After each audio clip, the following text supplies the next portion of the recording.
She had been on her feet for 11 hours. Maya hadn't eaten since 6 that morning. Her back hurt.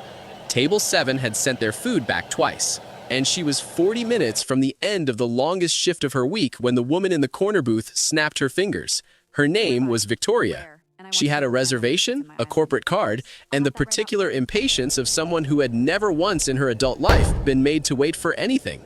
The steak arrived medium instead of rare. Victoria's fork hit the plate so hard the... Are you completely incompetent? Do you have any idea who I am? I have been sitting in this booth for 40 minutes and you bring me this? Maya apologized. I'm sorry. Let me get the manager for you. Victoria's voice got louder. I don't want your apology. I want a manager. I want your name. And I want you to understand that people like you are the reason standards no longer exist in this country. Then she picked up the menu and threw it. It hit Maya on the arm. The restaurant went completely silent. Every table, every conversation, every fork set down. 31 people holding their breath. Maya stood with her hands clasped in front of her. Then the door opened. He was in full dress uniform, 8 months deployed.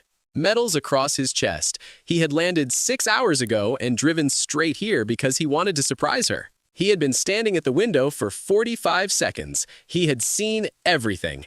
The restaurant watched him walk past every table. He stopped at Maya's side. He picked the menu up from the floor. He set it on Victoria's table without a word.